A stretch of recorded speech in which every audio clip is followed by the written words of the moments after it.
All right, Brock the Yahweh Shemi Al Shai. Okay, double honors to the apostles of Great Millstone, and honors to your brothers that be pushing this truth and sincerity throughout the four corners that they have. This is gonna be a two scripture, quick hit video, and this relates to maybe part 6 and 7 of the of camp that I had this week, and pretty much what you had was a Israelite, Jake, that was scattered amidst the Moabites. And when you see the video, you could tell that that dude's an Israelite, and he was going into the fact that he was gonna have the Gentiles grafted in.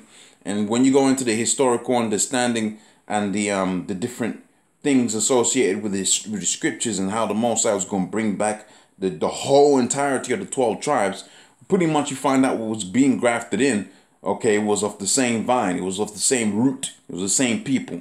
And we kind of got into it, but you know, this point really didn't come up. And when I had gone back today after the camp, which is a good thing to do, okay, after you have had a topical debate with an individual at the camp, hey, sometimes just, sometimes sit back, reflect, okay, look at your weaknesses, man. Look at your weaknesses, okay? Reflect on the stuff that you felt, you really should have got in more depth in, okay? Because this thing is about a thing of self-reflection. It ain't a thing of just being out there and you giving out cuts and whatever, man.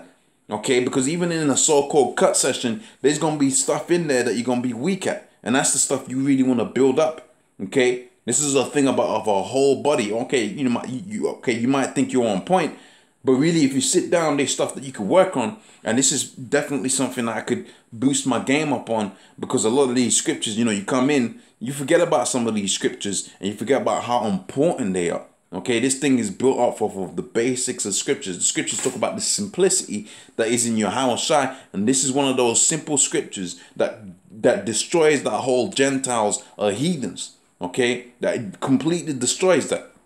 So 2 scriptures. Okay, this is the book of Romans, the 9th chapter and the 24th verse. And let's not forget, already in the first 2 verses, he's already destroyed that whole heathen Gentile thing. Okay, he says here, to whom pertaineth the who are Israelites, to whom pertaineth the adoption and the glory and the giving of the law and the giving of the law and the service of Yahweh Bashim Yahshai and the promises. That only pertains to the Israelites. He's telling you that in the 4th verse. Let's go back down to the 24th verse, because he's going to go on a what seems to be a tangential soliloquy, if you will, but really it's the same thing that he's saying. He's saying that, look, this is going out into the whole 12 tribes. Okay, here we are right now. It's only Judah left. Okay, the house of Israel has already been carried away into Assyria, and the people there know that. Okay, they already know that. They've already established that the 9 tribes plus a bit of Levi, which was amidst the so-called northern kingdom. A northern kingdom, I believe, off the top of my head. Simple things I forget, Okay, amidst the house of Israel, well, they had already been taken away into captivity underneath the Assyrians, man. Okay, and then being taken away captives underneath the Assyrians, they knew that it was going to be, through the scriptures, ultimately, the people that was there knew that they was going to be grafted back in, and they was going to be they're going to obtain the mercies. But also the whole entire Israel, whole entirety of the Israelites, which were the by way of the diaspora, they was going to have to apply these same scriptures to apply to themselves.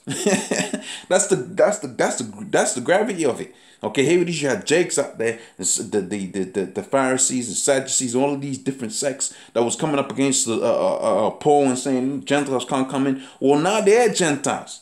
Now they're applicable to the same means of scrutiny, because now they can't pull out the record and say, look, I'm off this house and this house and this house, man. Okay, so it says here, 24th verse, even us whom he hath called, not of the Jews only, but also the Gentiles, as he saith, also in OC, which is Hosea, which I'm going to get now, I'll call them my people, which were not my people, and beloved, which were not beloved. Who's that talking about? So he's saying these Gentiles, okay, they as prophesied within the book of Hosea, okay, they was going to be called not my people, they were going to be called my people, which were not my people. But before that, they was called the people of the Most High. And that's what you're going to see within the book of Hosea, the 1st chapter, baby. Okay? These scriptures are just, it's really, when you get it, And it's not a thing of you just coming into this thing and you're going to get it overnight. Okay, you really got to work at it, man. Okay, you really got to work with it, and then the Most High will sup with your ass. Okay, and once he sups with you, then you really, oh man, really it's simpler than you might make it. Okay, so here's the people that he's calling Gentiles. Okay, so Hosea 1:9 it says, and then he said then said the Most High, call his name Lord on me, for ye are not my people, and ye shall not be my and I shall not be your power. Yet the number of the children of Israel shall be as the sands of the sea. Ooh.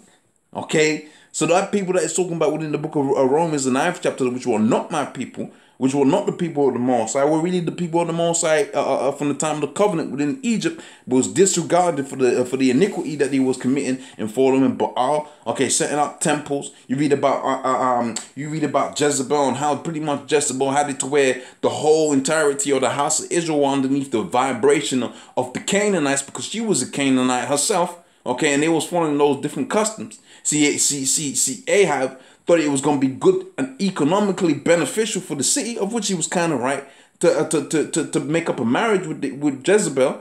And in so doing, he had the whole entirety of the house of Israel in that vibration, in that vein, man. So you had it to where you had to have it to where the prophets came on the scene and said, look, and said to the prophets of Baal, said, look, get the fire to come down. Let Baal bring the fire to this meat, man. Okay, let's barbecue this with the fire that Baal's gonna break down. And guess what? That didn't happen, man. Because the Most High was working for them prophets, and when the prophet said, "Look, for the name Yahweh Hashem Yahushai, let the steak be well done," that steak was well done, man. Okay. So the whole nation was underneath the vibration of Baal. Most High did away with them, but that was still talking about the Israelites. And you go to the book of Revelations, that's still talking about the Israelites, and this is the proof of that. So with that, I'm gonna say, all praise unto Yahweh Hashem Yahushai, double honor to the apostles of great millstone. Honestly, brothers, I'll be pushing this truth in sincerity. Shalom.